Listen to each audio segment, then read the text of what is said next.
दोस्तों, उत्तराखंड की शिक्षा व्यवस्था में आज एक ऐतिहासिक बदलाव देखने को मिला है।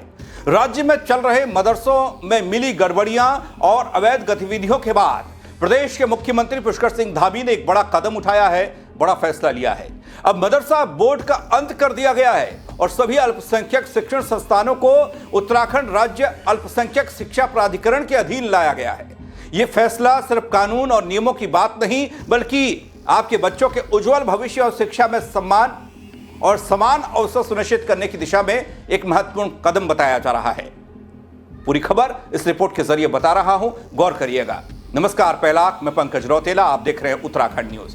दोस्तों, उत्तराखंड में इस साल जुलाई महीने से उत्तराखंड मदरसा बोर्ड खत्म होने जा रहा है।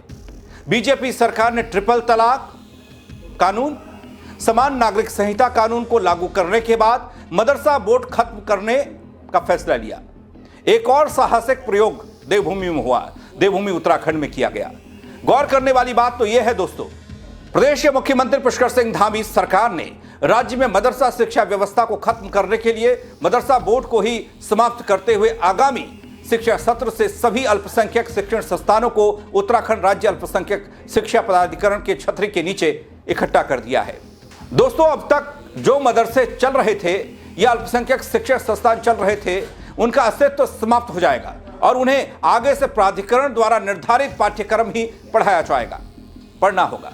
साथ ही उन्हें उत्तराखंड शिक्षा बोर्ड से मान्यता भी लेनी होगी। इन शिक्षण संस्थानों को प्राधिकरण के छतरी के अधीन इसलिए पंजीकरण जरूरी किया गया है ताकि वह सरकार की आर्थिक सहायता, वजीफा आदि ले सके।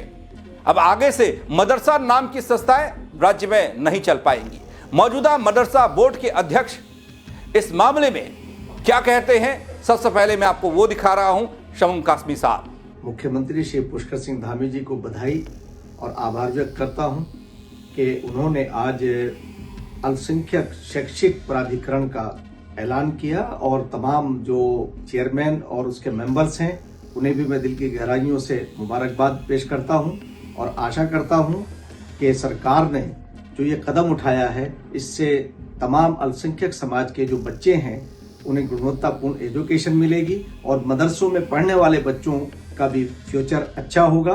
वो कल माननीय मुख्यमंत्री श्री पुष्कर सिंह धामी जी, उनका जो विजन है कि ये बच्चे इंजीनियर बने, डॉक्टर बने, आईएएस और आईपीएस बने, मैं ये समझता हूँ इस मौके पर कि आदरणीय प्रधानमंत्री श्री नरेंद्र मोदी जी का वो सपना साकार होगा कि माइनॉरिटी के एक हाथ में कंप्यूटर और दूसरे हाथ में उनकी धार्मिक पुस्तकें होंगी। मैं आभार व्यक्त करता हूं और आशा करता हूं कि उत्तराखंड राज्य इसी तरह से आगे बढ़ेगा जैसे माननीय मुख्यमंत्री श्री पुष्कर सिंह धामी जी का विजन है और वो उसे आगे लेकर के चल रहे हैं। दोस्तों, आप सबके मन में एक सवाल होगा, क्यों लिया गया ये बड़ा फैसला, वो बताता हूं, थोड़ा गौर कीजिएगा। दोस्तों, धामी सरकार ने मदरसा बोर्ड समाप्त करने का फैसला इसलिए लिया कि उत्तराखंड में सैकड़ों मदरसे बिना सरकार की अनुमति से चल रहे थे और यहां बाहरी राज्यों के मुस्लिम बच्चे आकर पढ़ाए जा रहे थे। हरिद्वार जिले में बहुत से मदरसे संज्ञान में आए जहां हिंदू बच्चे भी इस्लाम की मजहबी शिक्षा लेते हुए मिले, जिसका संज्ञान राष्ट्रीय बाल संरक्षण आयोग ने लिया था और शासन के उच्च अधिकारियों से जवाब तलब किया गया था। धामी सरकार ने 227 अवैध मदरसे बंद कराते हुए उनकी तालाबंदी कर दी और इन अवैध मदरसों को कौन फंडिंग कर रहा था, इसके संचालकों का सत्यापन जब हुआ तब सरकार की भी नींद उड़ी थी। इसके बाद मुख्यमंत्री पुष्कर सिंह धामी ने पहले अपनी कैबिनेट बैठक में मदरसा बोर्ड समाप्त किए जाने का फैसला लिया, फिर इसे विधानसभा में पारित करवाकर अल्पसंख्यक समुदाय के बच्चों के लिए नई राष्ट्रवादी शिक्षा व्यवस्था को लागू कराने का फैसला लिया, जिसे राज्यपाल ने भी मंजूरी दी है। वहीं दोस्तों, उत्तराखंड के मुख्यमंत्री पुष्कर सिंह धामी और उनकी सरकार ने उत्तराखंड राज्य अल्पसंख्यक शिक्षा प्राधिकरण के 12 सदस्यीय टीम की घोषणा भी की है, जिसके अध्यक्ष प्रोफेसर सुरजीत सिंह गांधी को बनाया गया है। प्रोफेसर गांधी सिख समुदाय से हैं और आर्थिक मामलों के विशेषज्ञ भी हैं। सदस्यों में 2 मुस्लिम प्रोफेसर जो कि अल्मोड़ा में सोवन सिंह जीना विश्वविद्यालय में काम करते हैं, कार्यरत हैं। इनमें डॉक्टर सैयद अली हमीद का नाम भी शामिल है। साथ ही एक मुस्लिम युवक महिला प्रोफेसर रोविना अमन का नाम भी है। इसी तरह से जैन समाज से डॉक्टर राकेश जैन, ईसाई समुदाय से डॉक्टर अलबा, बौद्ध समुदाय से एमा तंजीन और सिख समुदाय से डॉक्टर गुरमीत सिंह का नाम शामिल किया गया है। समाजसेवी राजेंद्र मिश्र और पूर्व प्रशासनिक अधिकारी चंद्रशेखर भट्ट को भी इस प्राधिकरण में जगह दी गई है। 3 अन्य पदेन सदस्य जो कि अल्पसंख्यक और शिक्षा विभाग से ही हैं। दोस्तों, मुख्यमंत्री धामी कहते हैं कि अब तक यह नहीं पता था कि मदरसों में क्या पढ़ाया जा रहा है, कौन पढ़ रहा है, कौन पढ़ा रहा है, फंडिंग कैसे हो रही है, कोई हिसाब किताब नहीं। सरकार वजीफा दे रही थी, कहां जा रहा था पता नहीं। जब जांच पड़ताल हुई तो कई मामले सामने आए। देवभूमि उत्तराखंड में अवैध मदरसे चल रहे थे।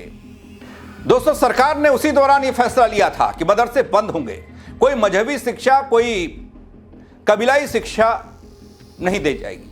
राष्ट्रीय पाठ्यक्रम से अल्पसंख्यक बच्चे शिक्षा लेंगे ताकि उनका भविष्य संवारा जा सके।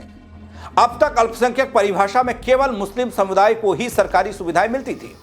अब मुस्लिम के साथ साथ जैन, सिख, ईसाई, पारसी आदि सबके लिए बराबरी के अवसर मिलेंगे। सुनिए प्रदेश के मुख्यमंत्री पुष्कर सिंह धामी को।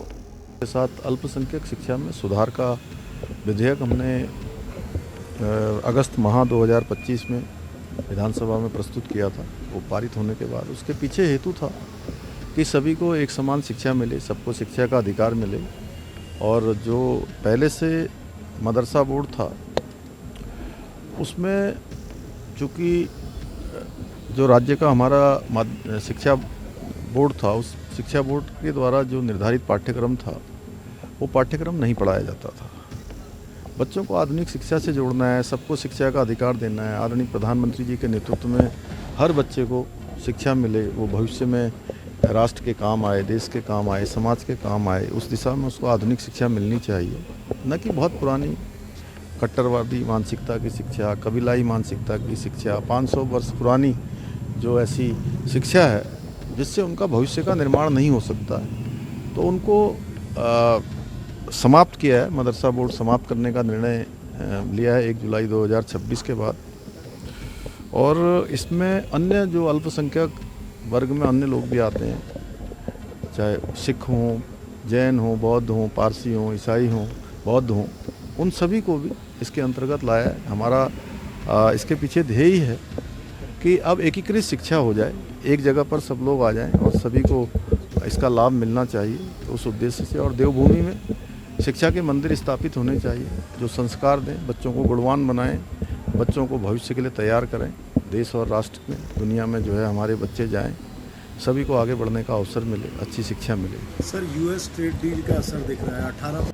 इसके अलावा दोस्तों, अल्पसंख्यक विभाग के विशेष सचिव डॉक्टर फराक मधुकर धकाते कहते हैं कि प्राधिकरण का कानून अल्पसंख्यक छात्रों के लिए सिलेबस तैयार करना है और बच्चों को यदि उनके धर्म की शिक्षा देनी है तो क्या देनी है, इस पर उन्हें निर्णय लेना है। बाकी पाठ्यक्रम उत्तराखंड शिक्षा बोर्ड का पढ़ाया जाएगा। दोस्तों, ये था उत्तराखंड में मदरसा बोर्ड खत्म करने और अल्पसंख्यक शिक्षा प्राधिकरण बनाने का पूरा मसला, मामला। इसलिए बन रहा है प्राधिकरण, इसलिए मदरसे खत्म कर दिए गए, बंद कर दिए गए। प्रदेश के मुख्यमंत्री पुष्कर सिंह धामी और उनकी सरकार ने साफ संदेश दिया है कि अब शिक्षा में पारदर्शिता होगी, गुणवत्ता होगी और सभी समुदाय के लिए समान अवसर यहां पर होंगे।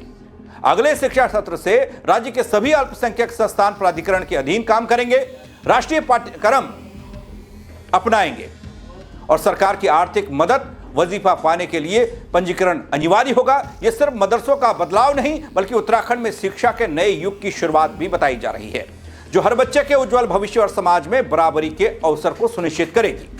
कितना फर्क पड़ेगा, यह फैसला क्यों लिया गया, कैसे लिया गया, आप क्या सोचते हैं, कमेंट के जरिए जरूर बताइएगा।